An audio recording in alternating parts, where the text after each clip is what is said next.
simmer down.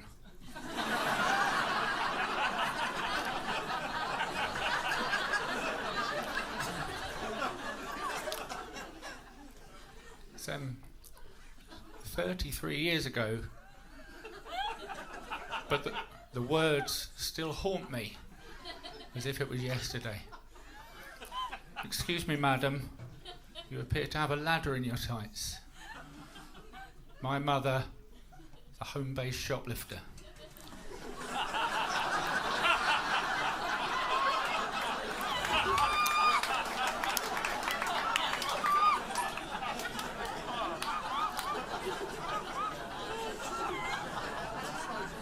There's a few more of you than I thought, by the way, so I don't know if I've got enough jokes for everyone. Some of you may have to laugh at the same things. Yeah, that's it, you've got the hang of it. And just a warning for anyone affected, some of these jokes may make reference to strobe lighting and peanuts.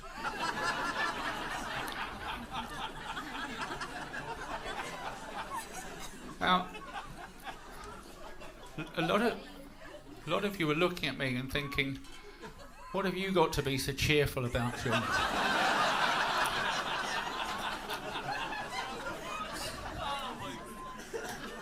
Is it that the pus has almost completely drained from your ear infection?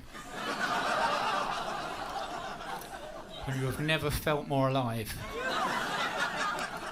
Well, what's actually exciting me is the current political situation in the United States. I refer, of course, to Mr. Donald Trump, because yes, he has his downsides, but I just think it's been ages, hasn't it, since we've had a really feel-good assassination.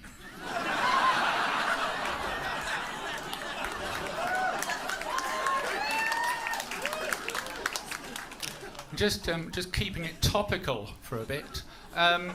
I heard this week that the new £50 note is going to feature the picture of wartime codebreaker Alan Turing. And I think that's very apt that the £50 note should feature the homosexual Alan Turing, because they're completely legal, but a lot of people don't really trust them.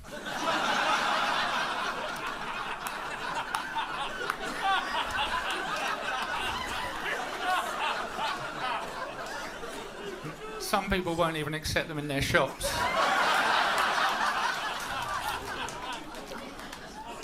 Now, we've got a lot to get through. What I'm going to do now is what I like to call crowd work. Lady there, what's your name? Christy. Okay, do you have a job, Christy? What is it?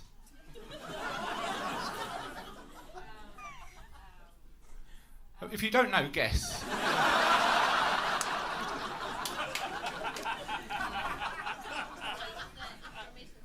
Sales information specialist. Shops, eh? What's that all about? Now, what I've done there, I've made Christy feel part of the evening, haven't I, Christy? How many sales information executives does it take to change a light bulb, Christy? Just one, give it a go.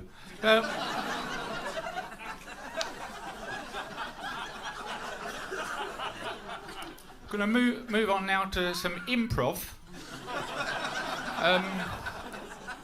Lady there, what's your name? You first. Liz, okay, good. Well, Liz, give me, please, a film genre. Horror, wonderful, thank you, Liz. And Becky, give me a job people used to do in the Victorian era. Chimney sweep. We've got chimney sweep and horror. Yeah, I'll be honest, I've got nothing. So,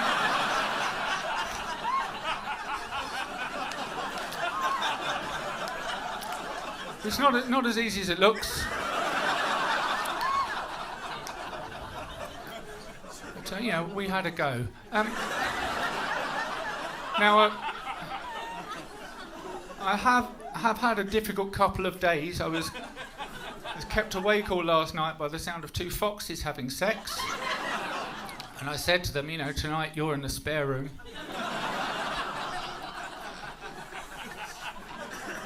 Then I went to have a prostate exam. I didn't really need one, but there was nothing on. And I've also been spending a lot of time at lap dancing clubs. Now, Becky, you're probably thinking, men who spend a lot of time at lap dancing clubs, very, very needy, very seedy, very desperate. But I enjoy the work and the money's good. So it suits me. Now, while we're talking of sexual matters, you may not believe this to look at me, but once upon a time, to find sexual partners, I would go to extraordinary lengths. Which was a gay bar in Compton Street. But I'm not actually a homosexual. Now, it's fine if you are, but I believe that God made Adam and Eve not two virile young men, stripped to the waist, bodies sliding together like oiled pistons as they wrestle for supremacy on the damp tiles of a changing room floor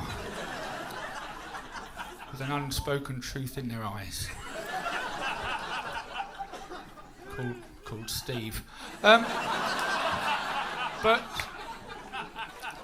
I recently had a very embarrassing experience. I was at an adult education class, life drawing, and all I said to this gentleman was, would you just mind moving your hand slightly so I can get a proper look at your penis? Well, he was furious. He started shouting, got very aggressive, it got very abusive, and in the end security were called, and I was escorted out of the gents. And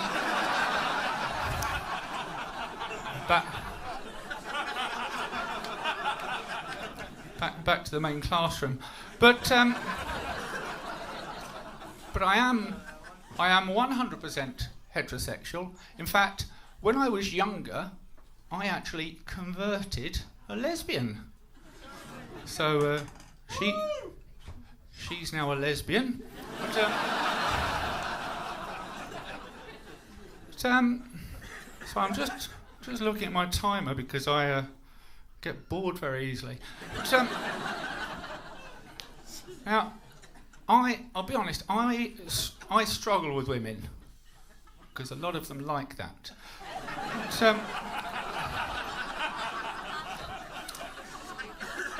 But I've been working on a couple of new chat-up lines, which I'd like to practice tonight. So remind me of your name, please, Liz.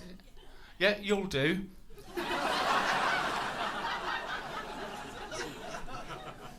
And then the other one is...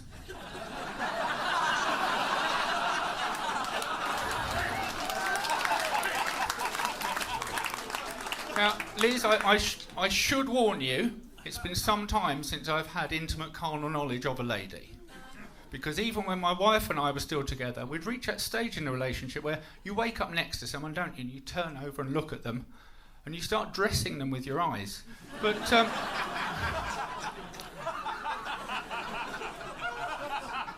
I'm not too worried, Liz, because I like to think sexual intercourse a little bit like riding a bicycle, in that I think it's more fun in the park.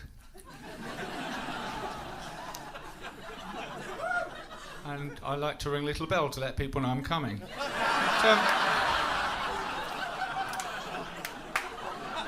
But before I leave, one thing I must share with you, to find dates, I've been using this wonderful app called Tinder. Now, some of you young folk will know what this is, but anyone older, it's a bit like Guardian Soulmates, but all the women have lost their eyebrows in a fire. But what you have to do, you have to write this profile to tell people about yourself. And there was one woman, she had no photo, and all it said on her profile was, "Love me, love my dog." Well, I mean, I was a bit dubious initially, but What a night. My name's Sean Patrick. Thank you for having me. Good night.